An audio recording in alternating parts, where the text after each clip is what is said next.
What's up, guys and gals? It's Edvin here. Welcome back to Edvin's Evaluation, where I give the evaluations to follow. Today, we are bouncing, dashing, and absorbing ourselves right into Zlime Return of Demon Lord. Zlime Return of Demon Lord was released on April 27th, 2024.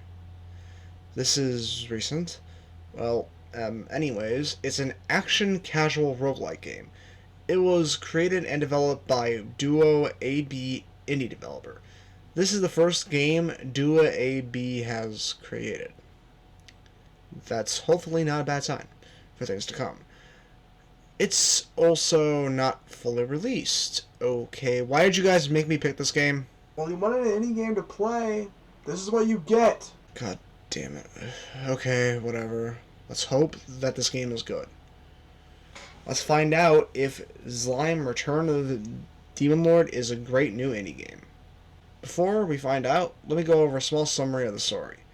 You play as Zenith, the former Demon Lord turned into a slime by your former royal guard Astra. Astra has taken your place as Demon Lord, and you must fight as a slime to take back your throne, rescuing your former royal guards, defeating bosses, and many enemies on your way to Astra. Now, is the adventure even worth going through all that? Let's find out.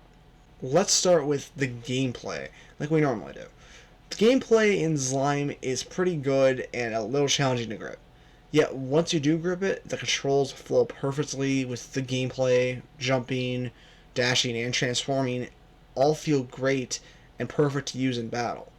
Believe me, you're gonna want to get used to the gameplay. Onto the look for its time. Well, it was released 2 weeks ago. It looks good for a 2D indie platformer. It doesn't break any grounds on how it looks, but it still looks pleasant and full of life. In this gameplay here, you can just see how much personality is in just even the smallest bits of the game. I hope you can all agree on that front. Moving on to creativity. It has a lot of creativity. From simple monsters to simple story, to even the simple powers of Zlime, it is dripping with creativity. Now, this might seem a bit similar to Kirby's powers and even other games, yet they do it really well here, with a tier system and an MP system, so you can't really stay overpowered. This is what keeps the game's creativity on the high end and not on the low end. Up next is the story, which is really simplistic, with bits of extra story sprinkled in.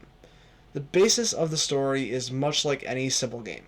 Bad guy tries to take over everything, and the hero saves the day. Yet in this game, it flips the story, making the former Demon Lord into a hero while the former Royal Guard becomes the thing you were before. This is just a perfect setup for a simple base story, yet there's more to it. The further you get in the game, the more you get small bits of lore about Zlime and Astra, seeing Zlime's relationship with some bosses and his former Royal Guards, while also getting a bit of backstory on what Astra has done to everything. That's what makes this story a bit more than simple. There are a good amount of characters in this game, all with their own summary. To start with, we have Zenith, or Zlime, the former Demon Lord. Then we have Astra, the villain of the story and current Demon Lord. Running out the last of the overall main characters, we have Rabby and Lord Slime. Throughout the game, you get more bits of info about Rabby and Lord Slime after giving them some black crystals. They also become much friendlier with you.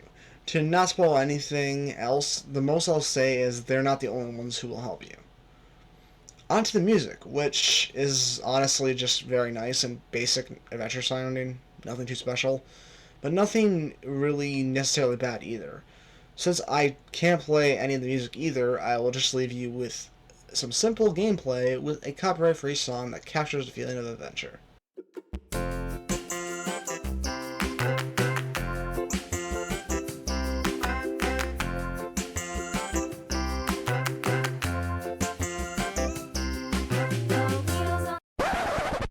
Shit,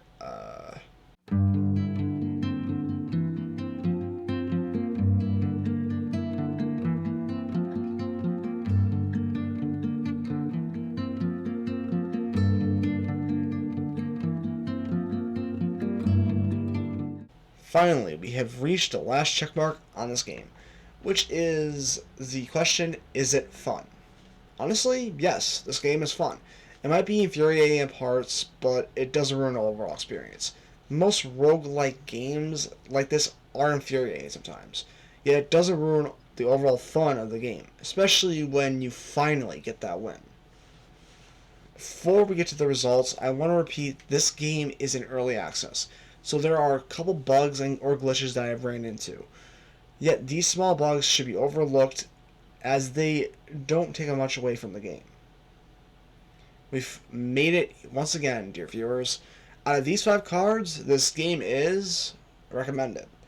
Now, that might seem really odd to you all, as I did say this game isn't complete, yet it is an amazing game.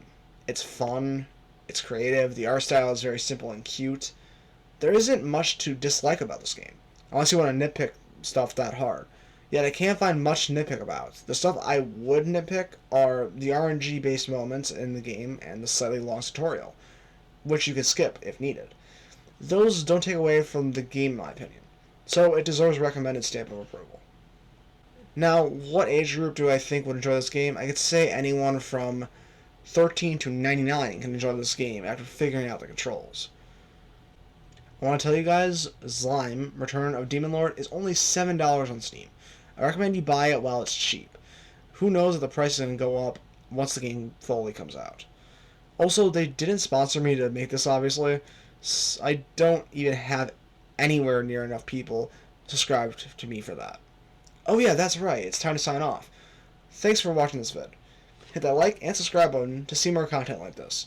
Also, leave a comment to tell me what you would like to see next. Until then, I'm logging off.